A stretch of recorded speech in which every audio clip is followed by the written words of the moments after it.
Good morning, students.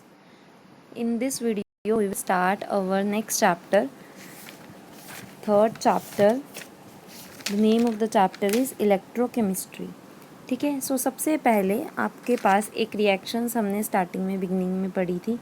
क्या होती है हमारे पास रेडॉक्स रिएक्शन. ये हम 10th में भी पढ़ते हैं.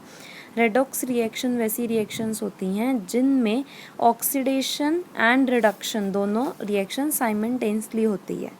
ठीक है. दैट मीन्स ऑक्सीडेशन को हम कैसे टर्म करेंगे. The substances which loose electrons undergoes oxidation and another substances which gains electrons. जो इलेक्ट्रॉन्स एक्सेप्ट करते हैं उनकी क्या होती है रिडक्शन, एंड जो लूज करते हैं उनकी क्या होती है ऑक्सीडेशन. ठीक है. तो ऐसी रिएक्शन जिसमें ऑक्सीडेशन एंड रिडक्शंस दोनों साथ हो रही हों उसको हम क्या कहेंगे redox reaction. For example zinc and copper sulphate reacts together to form zinc sulphate and copper. तो यहाँ पे हमारे पास जो जिंक है उसका एलिमेंटल स्टेट हम क्या लेके चलेंगे ज़ीरो. किसी भी चीज एलिमेंट का जो ऑक्सीडेशन स्टेट होता है वो क्या होता है ज़ीरो. तो यहाँ पे लिखा ज़ीरो. कॉपर सल्फेट के अंदर आपको पता सल्फेट पे कितना चार्ज होता है 2 negative. So in turn to neutralise copper will have a 2+ charge. ठीक है. यहाँ पे आप देखो अब जिंक का कितना चार्ज हो गया, वही सल्फेट का कितना होता है 2 नेगेटिव चार्ज. तो वही जिंक को to balance this counter charge have a charge of 2+. And यहाँ पे अब कॉपर हमारे पास किस स्टेट में आ गया एलिमेंटल स्टेट में. एलिमेंटल स्टेट में सभी का चार्ज कितना होता है ज़ीरो. तो अब यहाँ पे अगर आप देखो जिंक ज़ीरो से क्या हो गया वो +2 में चेंज हुआ. दैट मीन्स जिंक में क्या हुआ इलेक्ट्रॉन्स की एडिशन हुई है. So zinc undergoes the process of reduction. And copper में अगर आप देखो तो 2+ से किस में चेंज हुआ है ज़ीरो में. It loses electrons. That means copper undergoes oxidation. ठीक है. तो यहाँ पे इस रिएक्शन में ऑक्सीडेशन एंड रिडक्शन दोनों साइमल्टेनियसली हो रहे हैं. सो इस रिएक्शन को हम क्या कहेंगे एक रेडॉक्स रिएक्शन. ठीक है. यहाँ पे सेकंड डेफिनेशन जो अब हमारी आती है चैप्टर का नेम इलेक्ट्रोकेमिस्ट्री.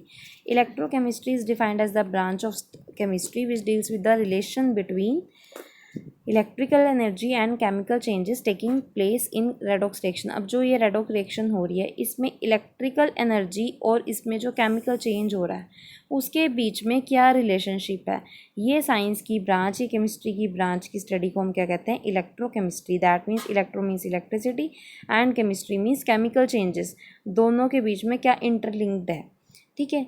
तो यहाँ पे हमारे पास क्या होता है कि हम कैसे बता सकते हैं कि जो केमिकल एनर्जी प्रोड्यूस हो रही है इस रिएक्शन के टाइम पे वो कैसे कन्वर्ट की जा सकती है इलेक्ट्रिकल एनर्जी में, या फिर जो इलेक्ट्रिकल एनर्जी है आप उसको कैसे यूज़ करके एक केमिकल रिएक्शन प्रोसीड करवा सकते हो.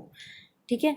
नहीं, और वो ऐसी रिएक्शन जो इलेक्ट्रिसिटी के इन्फ्लुएंस में आप प्रोड्यूस करा रहे हो. अदरवाइज़ वो रिएक्शन कैसी थी नॉन स्पॉन्टेनियस, मतलब अपने आप होने वाली नहीं थी. ठीक है. देन हमारे पास अब जो फर्स्ट प्रोसेस आता है इलेक्ट्रोकेमिस्ट्री के अंदर, ये जो ब्रेक डाउन का काम होता है या रिएक्शन प्रोसीड कराने का काम होता है. हम कैसे स्टडी करेंगे इलेक्ट्रोकेमिस्ट्री को. फर्स्ट हमारे पास प्रोसेस है electrolysis. Electrolysis means electro means electricity and lysis means break down. So electricity की प्रेजेंस में क्या होगा ब्रेक डाउन होगा. It is defined as a process of decomposition. वही लिखा है कि इलेक्ट्रोलाइट की डीकम्पोजिशन का प्रोसेस है ब्रेक डाउन होने का by the passage of electricity. जो इसका नेम इंडिकेट कर रहा है वही उसकी क्या है डेफिनेशन. अब यह इलेक्ट्रोलाइट हमारी क्या हो सकती है सॉल्ट भी हो सकती है. For example NaCl. कोई एसिड भी हो सकता है या फिर हमारे बेसिस भी हो सकते हैं. ये सभी किसकी कैटेगरी में आते हैं इलेक्ट्रोलाइट्स की कैटेगरी में. ठीक है. सो अब हम देखते हैं इलेक्ट्रोलिसिस का फिनोमिना. इलेक्ट्रोलिसिस के फिनोमिना में बेसिकली क्या होता है यहाँ पे इलेक्ट्रोलिटिक सेल में फिनोमिना ये कैरी होता है. इस सेल को हम क्या कहते हैं इलेक्ट्रोलिटिक सेल. सो इस सेल के अंदर हमारे पास क्या होगा, हमारे पास दो टर्मिनल्स हैं, दो electrodes. One is named as anode and second one is named as cathode. इसको हमने कनेक्ट किया है वाया डायरेक्ट करंट सोर्स या एक सेल या बैटरी से. एमीटर ये हमारी करंट की डायरेक्शन बता रहा है. एंड इलेक्ट्रॉन्स का फ्लो हमने एज सच हमें गिवन है, हमने कैसे ड्रॉ किया हुआ है. अब ये रिएक्शन प्रोसीड कैसे होगी. फॉर एग्जाम्पल हमने जो इलेक्ट्रोलाइट लिया है वो क्या ली है NaCl. ठीक है. Sodium chloride. तो Na आपको पता है इलेक्ट्रोलिसिस का फिनोमिना क्या है कि जो प्रोसेस है इलेक्ट्रोलिसिस का वो आयनाइजेशन थ्योरी पे बेस्ड है. आयनाइजेशन थ्योरी क्या कहती है, जो भी इलेक्ट्रोलाइट होती है वो क्या होती है, वाटर में डिज़ोल्व होने पे अपने आयंस में स्प्लिट हो जाती है, ब्रेक डाउन हो जाती है। यानी कि अब आपके पास क्या आ जाएगा, under the action of water, water में डिज़ोल्व होने के बाद Na+ ion and Cl negative ions, electrolyte break होगी। ठीक है, अब आप पास क्या कर रहे हो यहाँ पे, इलेक्ट्रिसिटी के पास करने से जो कैटायन एंड एनायन प्रोड्यूस हुए हैं वो अपने रिस्पेक्टिव अपोजिट इलेक्ट्रोड्स पे मूव करेंगे। पॉजिटिव जो आयंस होंगे वो जिस इलेक्ट्रोड पे मूव करेंगे, दैट मीन्स वो इलेक्ट्रॉन क्या होगा, नेगेटिवली चार्ज्ड होगा, ये रहा। एंड कैटायंस जहाँ जिस इलेक्ट्रॉन पे मूव कर रहे हैं उस इलेक्ट्रोड को हम क्या नेम देंगे, कैथोड। एंड जिस डायरेक्शन में एनायंस, जिस इलेक्ट्रॉन के पास एनायंस मूव कर रहे हैं उस इलेक्ट्रोड को हम क्या नेम देंगे, एनोड। ठीक है, एनोड या नेगेटिव चार्ज एनोड पे अट्रैक्ट हो रहा है, that means anode is a positive terminal of the cell and positive charge cathode की तरफ अट्रैक्ट हो रही है, यानी कि cathode should be the negative terminal, क्योंकि यहाँ पे पॉजिटिव नेगेटिव के पास ही अट्रैक्ट होके जाएगा। सो यहाँ पे हमारे पास ये क्या है, नेगेटिव टर्मिनल से कनेक्टेड। तो यहाँ पे आपको पता चल गया एनोड्स एंड कैथोड्स के ऊपर चार्जेस क्या हैं, क्या कौन नेगेटिवली चार्ज है, कौन पॉजिटिवली चार्ज है। ठीक है, यहाँ पे हमारे पास क्या होता है, ऑक्सीडेशन अक्कर्स एट एनोड, हमें पता है क्योंकि यहाँ पे क्या है, नेगेटिवली चार्ज स्पीशीज़ गई, ये अपने इलेक्ट्रोड्स के कोरस्पॉन्डिंग इलेक्ट्रोड्स के पास जाके अब क्या होंगी, न्यूट्रलाइज होंगी। जो Cl है हमारे पास वो क्या करेगा, यहाँ पे जाके इलेक्ट्रोड पे मूव करेगा एंड पॉजिटिव कैथोड पे, इन्होंने न्यूट्रलाइज्ड फॉर्म में आना है, यानी कि अपने चार्जेस को लूज़ करेंगे या फिर गेन करेंगे। अब इसके पास क्या है, नेगेटिव चार्ज, ऑब्वियसली ये एक्स्ट्रा इलेक्ट्रॉन है, इसको क्या करना पड़ेगा, अब इलेक्ट्रॉन लूज़ करना पड़ेगा न्यूट्रल स्टेट में आने के लिए। इलेक्ट्रॉन लूज़ के प्रोसेस को हम क्या कहते हैं, oxidation. So oxidation occurs at anode. यहाँ पे हमारे पास जो Na+ आयन है इसमें इलेक्ट्रॉन की क्या है, डिफिशिएंसी, इसको इलेक्ट्रॉन जो है वो क्या करना पड़ेगा, गेन करना पड़ेगा, यानी कि इलेक्ट्रॉन गेन को हम क्या कहते हैं, reduction. So reduction occurs at cathode. दो टाइप से हमारे पास ये रिएक्शंस आ गई कि oxidation occurs at anode and reductions occur as cathode.